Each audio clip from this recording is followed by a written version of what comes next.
Hi, I think I'm going to start by taking Michael Wolff's advice and saying thanks for the invite. We appreciate it. I'm going to present an idea that is really very practical. It's very simple. In fact, this idea is so simple that anybody can do it. It's also so simple that we feel like it might actually change the way we interact with the urban environment. It's also fun, at least for us, and perhaps also for you guys when we're done with this presentation.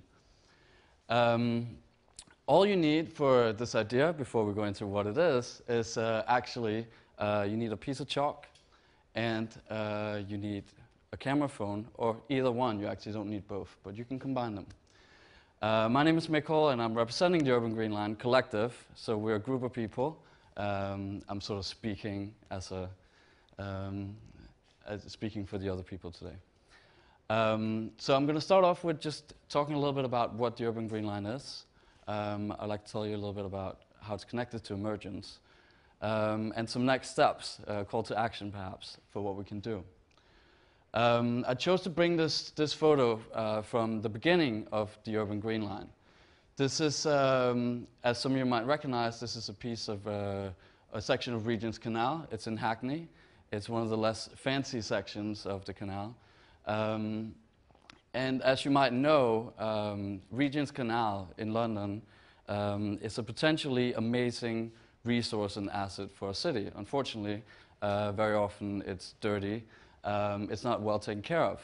So at TEDxCentralSaintMartins, we came together, a group of students, about 7 people. And we decided that we were going to bring some friends and we were going to try to involve the local community in doing something about a very small section of Regent's Canal. This is about 25 to 50 meters. And what we did is quite simple again. We went there, we did some replanting. We cleaned away garbage that was in the water and in the bushes around the canal. And at the end of the day, we're about sort of 30 to 40 people, and it took a full day. It was a Saturday afternoon.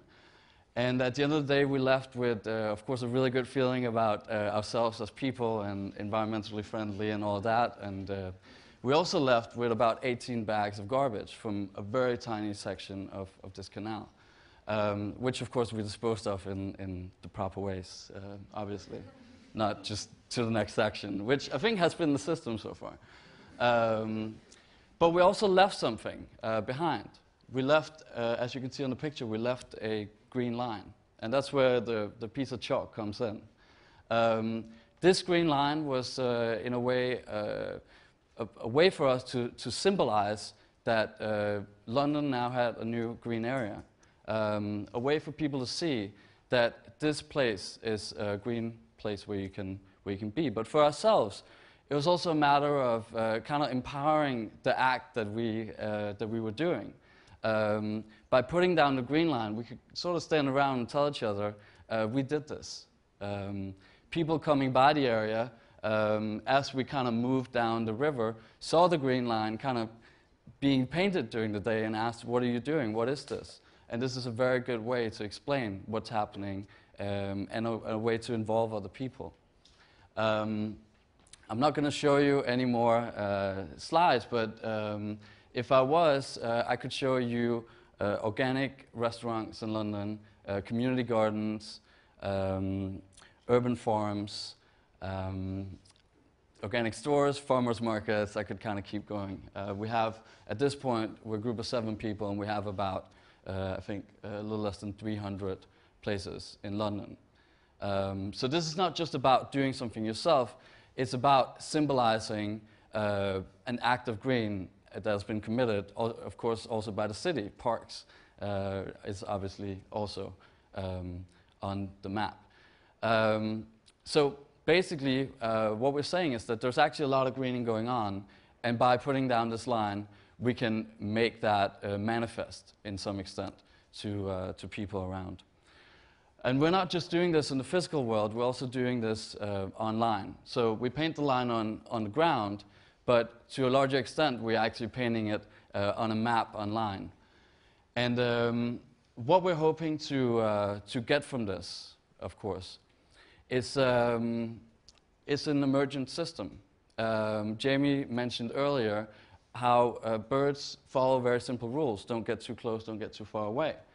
This is about laying down a simple rule for greening.